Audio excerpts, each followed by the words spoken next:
কি পূজার কেনাকাটা হয়ে গেছে? সারের মতো চিল্লাচ্ছে মনিদা, অনেকদিন পরে মনে হতে হয়েছে। তো অনেকদিন পরে দেখা হলো তো, কিন্তু বললাম কি কর? ওই পূজার কেনাকাটা হয়ে গেছে? হয় নাই। ও, কিসের জন্য করেন নাই পূজার কেনাকাটা? পূজার কেনাকাটা গেলবার কাপড় চোপড় কিনবার গেছিলাম।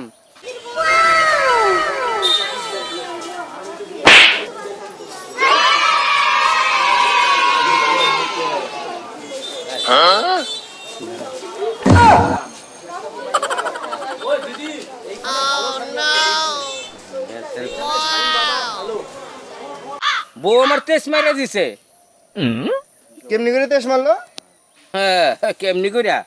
প্রথমে বউর একটা কাপড় কিনে নিলাম 2000 টাকা। হ্যাঁ। তারপর বউ তো আমারে কয় কি, কয় আরে তোমার মা তো বয়স হয়ে গেছে গা, তাহলে তোমার মা কয়দিনের বাঁচবো, একটা শাড়ি দিবা না তোমার মায়েরে?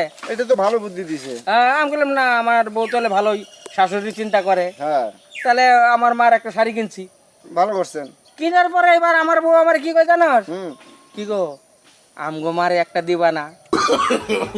এখন আমি চিন্তা করলাম, না, হ্যাঁ ওটা আমার মা, আমার মায়ের চিন্তা যখন আমার বউ করছে, তাহলে এবার বউর মারটা আমার করা লাগে। ঠিক আছে ঠিক আছে, নাও নাও, নিল। হ্যাঁ। তারপরে আবার বউ আমারে কয় কি, কয় তোমার একটাই দিদি জানবু, ওগর একটা ড্রেস দেবা না পূজা গাইলে দিন? আমি বললাম না, খলি ভালো কথা কইছো, ঠিক আছে। পরে দিদি জানবুর জন্য ড্রেস কিনলাম। কিনার পরে এবার আবার বউ কয় কি, আমারও তো একটাই দিদি একটাই জানবু, ওগরে দিবা না? এটাও কথা ভালো করে বানিয়ে দিলাম। আচ্ছা। এরকম দিদি জানবু, মা বাপ নাতি পুতি করতে করতে করতে করতে আমার বাবার অপর শেষ করে দিছে। তাহলে তো আপনার লস হয়ে গেছে। এই জন্য এবার চিন্তা করছি দিমুই না কাপড় চোপড়। সবাই কয়, পাড়া সবাই কয় কাপড় চোপড় দিবা না বউরে, পাড়া সবাই কাপড় কিনা শেষ, কাপড় চোপড় দিবা না? আমি যে না, দিম না।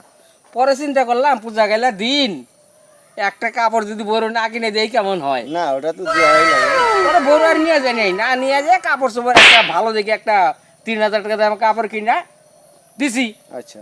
ও শাড়ি দেওয়ার সময় ধরা পড়ে গেলাম, শালার ভাস্তা ভাস্তি ওই পাড়ার লোকজন ধরে আমার সেই পিটাইলো। কে আপনি বড় শাড়ি দিবেন, আপনার রেপিট হবো কে?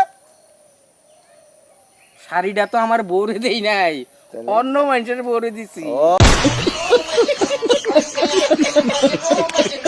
ও, এই জন্যই তো আপনার গুতাইছে। তোর শাড়ি হয়েছে, তোর বউর শাড়ি কিনছস? আমার বউর শাড়ির কথা কোন আপনি? বউ খালি হয় শাড়ি দাও শাড়ি দাও শাড়ি দাও।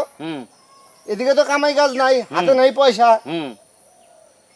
পরে বড় দিছি ধমক। ধমক দেওয়ার পরে এই 10 মিনিট পরে মনিদা কি কম এমন গুতাইছে মনিদা, এই যে মানজনের মধ্যে লাথি মারছে, তারপরে একেবারে এনে লাথি মারছে, চাবার মধ্যে ধাবর মারছে। এই জন্য রাগ করে এবার হেলা কইছে, হেলা বউরে আমি শাড়ি দিমুই না, বউ মরে যায় দেখা, আমি দিব না শাড়ি। বড় বাবার বাড়িতে পাঠিয়ে যায়, ওই জন্য তো আমি দিব না শাড়ি দেখা বাবার বাড়ি। আমগো দুঃখ কেউ বুঝবে, আমার দুঃখ কেউ বুঝবো না জানেন। আমার দুঃখ তোর দুঃখ একই করো। আমরা সারা জীবন মনে না, আমরা খাইটাই মরলাম, আমাদের জীবনটাই শেষ। খাইটাই বললাম, সারা জীবনটাই শেষ।